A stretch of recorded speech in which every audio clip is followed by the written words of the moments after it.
నమస్కారం. మంచిర్యాల జిల్లా సమగ్ర సమాచార లేఖకు స్వాగతం. జిల్లాలో ఇటీవలి కాలంలో జరిగిన అభివృద్ది కార్యక్రమాలు, ముఖ్యమైన సంఘటనలు, రాజకీయ అంశాలు మొదలైన వాటిపై మా మంచిర్యాల ప్రతినిధి లక్కాకుల శ్రీనివాస్ అందిస్తున్న నివేదిక విందాం. రాష్ట్రంలో 74 ట్రామా సెంటర్లతో పాటు 4 క్యాన్సర్ సెంటర్లను ఏర్పాటు చేస్తున్నట్లు వైద్య ఆరోగ్య శాఖ మంత్రి దామోదర్ రాజనరసింహ ప్రకటించారు. మంచిర్యాల జిల్లా కేంద్రంలో 350 కోట్లతో 650 పడకలతో నూతనంగా నిర్మిస్తున్న సూపర్ స్పెషాలిటీ ఆసుపత్రి, మాతా శిశు సంరక్షణ కేంద్రానికి భూమి పూజ చేసిన సందర్భంగా మంత్రి మాట్లాడుతూ జిల్లాలో మరో 2 అంబులెన్సులతో పాటు ప్రాథమిక ఆరోగ్య కేంద్రాలు, ఆరోగ్య ఉప కేంద్రాల సంఖ్యను పెంచుతామన్నారు. రోగులకు 90% వైద్యం మండల కేంద్రాల్లోనే జరగాలని వైద్యులకు సూచించారు. జిల్లాకు 30 పడకల డయాలసిస్ కేంద్రాన్ని మంజూరు చేశారు. ఐటీ శాఖ మంత్రి శ్రీధర్ బాబు మాట్లాడుతూ జిల్లా అభివృద్దిలో భాగంగా జిల్లాకు ఇండస్ట్రియల్ పార్క్ తో పాటు దండేపల్లిలో ఇంటిగ్రేటెడ్ గురుకుల పాఠశాల మంజూరైనట్లు తెలియజేశారు. జిల్లాలోని హాజీపూర్ మండలంలోని ఎల్లంపల్లి జలాశయం సమీపంలో చేపట్టనున్న చేపల సంరక్షణ కేంద్రం ఏర్పాటుకు కేంద్ర ప్రభుత్వం ఆమోదముద్ర వేసిందని మంచిర్యాల ఎమ్మెల్యే కొక్కిరాల ప్రేమ్సాగర్ రావు తెలియజేశారు. 30 ఎకరాల్లో వచ్చే కొరమీను చేపల పెంపక కేంద్రం ఏర్పాటుకు కేంద్రం 45 కోట్ల రూపాయలు, రాష్ట్రం వాటా కింద 15 కోట్ల రూపాయలు వెచ్చించనున్నట్లు తెలిపారు. మరో 50 ఎకరాల్లో ఆక్వాకల్చర్ కేంద్రాన్ని ఏర్పాటు చేయనున్నట్లు ప్రకటించారు. దీనికోసం కేంద్రం 35 కోట్ల రూపాయలు, రాష్ట్రం వాటా కింద 25 కోట్ల రూపాయలు కేటాయించనున్నట్లు తెలియజేశారు. దేశంలోనే తొలి జాతీయ ఫిష్ పాండ్ ఎల్లంపల్లి జలాశయం వద్ద ఏర్పాటు చేయడం గర్వకారణమన్నారు. హాజీపూర్ మండలం వేంపల్లి సమీపంలో ఇండస్ట్రియల్ పార్క్ ఏర్పాటు చేస్తున్నట్లు ఎమ్మెల్యే తెలియజేశారు. మంచిర్యాల కేంద్రంలోని సాయికుంటలో నిర్మించనున్న ఇండోర్ స్టేడియం స్థలాన్ని ఎమ్మెల్యే ప్రేమ్సాగర్ రావు, Telangana sports authority chairman Shiva Sena Reddy, జిల్లా కలెక్టర్ కుమార్ దీపక్ తో కలిసి పరిశీలించారు. ఈ సందర్భంగా శివసేనారెడ్డి మాట్లాడుతూ రాబోయే కాలంలో దేశంలోని క్రీడాకారులు తెలంగాణ వైపు చూసేలాగా క్రీడాకారులను తయారు చేసే పనులు చేపట్టనున్నట్లు చెప్పారు. డిసెంబర్ 7వ తేదీన రాష్ట్ర వ్యాప్తంగా అన్ని పంచాయతీల్లో సీఎం కప్ పేరుతో వివిధ రకాల క్రీడలు నిర్వహించనున్నట్లు ఆయన తెలియజేశారు. ఉత్తమ పద్ధతులపై అవగాహన కలిగినప్పుడే అధిక దిగుబడులు సాధిస్తామని బెల్లంపల్లి కృషి విజ్ఞాన కేంద్రం కోఆర్డినేటర్ డాక్టర్ శివకృష్ణ అన్నారు.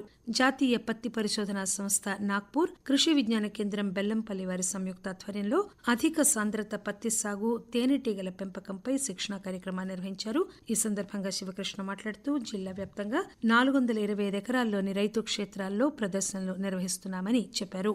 పేదలకు ఉచిత న్యాయ సేవలు అందించడమే న్యాయ సేవాధికారి ముఖ్యోద్దేశమని మంచిర్యాల జిల్లా న్యాయ సేవాధికార సంస్థ కార్యదర్శి అర్పితారెడ్డి అన్నారు. న్యాయ సేవా దినోత్సవం సందర్భంగా జిల్లా కేంద్రంలోని ఎస్టీ బాలుర వసతి గృహంలో నిర్వహించిన న్యాయ విజ్ఞాన సదస్సులో ఆమె మాట్లాడారు. ప్రస్తుతం సమాజంలో నెలకొన్న పరిస్థితులను వివరిస్తూ ర్యాగింగ్, బాల కార్మిక వ్యవస్థ నిర్మూలన, విద్యా హక్కు చట్టాల గురించి విద్యార్థులకు వివరించారు. నేటి బాలలే రేపటి భావి భారత పౌరులని మంచిర్యాల జిల్లా కలెక్టర్ కుమార్ దీపక్ అన్నారు. దేశ తొలి ప్రధానమంత్రి జవహర్ లాల్ నెహ్రూ జయంతిని పురస్కరించుకుని బాలల పరిరక్షణ విభాగం ఆధ్వర్యంలో బాల సదనంలో జాతీయ బాలల దినోత్సవం జరుపుకున్నారు. సింగరేణి యాజమాన్యం కార్మికుల సంక్షేమానికి అధిక ప్రాధాన్యత ఇస్తుందని శ్రీరాంపూర్ సింగరేణి జనరల్ మేనేజర్ సూర్యనారాయణ అన్నారు. శ్రీరాంపూర్ ఏరియాలో నూతన క్వార్టర్ల ఏర్పాటుకు చర్యలు తీసుకుంటున్నట్టు ఆయన తెలియజేశారు. జిల్లా కేంద్రానికి అతి సమీపంలో ఉన్న క్వారీ గాంధారి వనం వద్ద సఫారీ చేసేందుకు అటవీ శాఖ ఏర్పాట్లు చేస్తోంది. పాత మంచిర్యాల, తిమ్మాపూర్, బొక్కలగుట్ట పరిధికి చెందిన 20 ఎకరాల విస్తీర్ణంలో సఫారీ ఏర్పాటు చేసేందుకు అన్ని చర్యలు తీసుకుంటున్నట్లు అటవీ శాఖ రేంజ్ అధికారి సుభాష్ చెప్పారు. ఇందులో పర్యాటకులు వీక్షించేందుకు 2 వ్యూ పాయింట్లు, సేద తీరేందుకు అవసరమైన ఏర్పాట్లు చేస్తున్నట్లు చెప్పారు. వరి ధాన్యం కొనుగోలు కేంద్రాలతో రైతులకు మేలు చేకూరుతోందని రాష్ట్ర పౌర సరఫరాల శాఖ కమిషనర్ దేవేంద్ర సింగ్ చౌహాన్ అన్నారు. మంచిర్యాల జిల్లా హాజీపూర్ మండలం గుడిపేటలోని వరి ధాన్యం కొనుగోలు కేంద్రాన్ని జిల్లా కలెక్టర్తో కలిసి పరిశీలించారు. కొనుగోలు కేంద్రంలో ఆరబోసిన ధాన్యాన్ని పరిశీలించి నాణ్యమైన ధాన్యం విక్రయించి కనీస మద్దతు ధర పొందాలని రైతులకు సూచించారు. జిల్లాలో 326 కొనుగోలు కేంద్రాలకు గాను 303 కేంద్రాల్లో కొనుగోలు జరుగుతున్నట్లు తెలియజేశారు.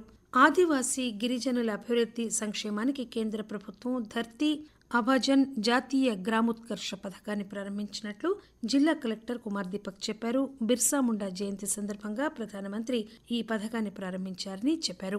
ఈ పథకంలో భాగంగా జిల్లాకు కేటాయించిన సంచార మెడికల్ యూనిట్ వాహనాన్ని కలెక్టర్ ప్రారంభించారు.